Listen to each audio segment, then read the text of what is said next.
cobra's a worthy adversary, armed with powerful cytotoxic venom, and evade the stabbing stalk with every twist. Today, fangs flee beaks. As seasons turn, the drying pools can spell disaster for some.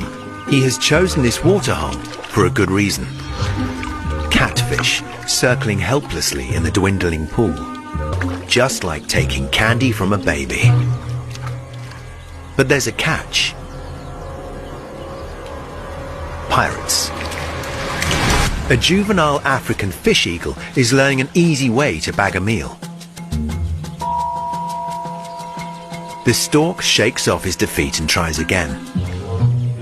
Birds aren't the only ones who fancy the catch of the day. Swaggers in to investigate.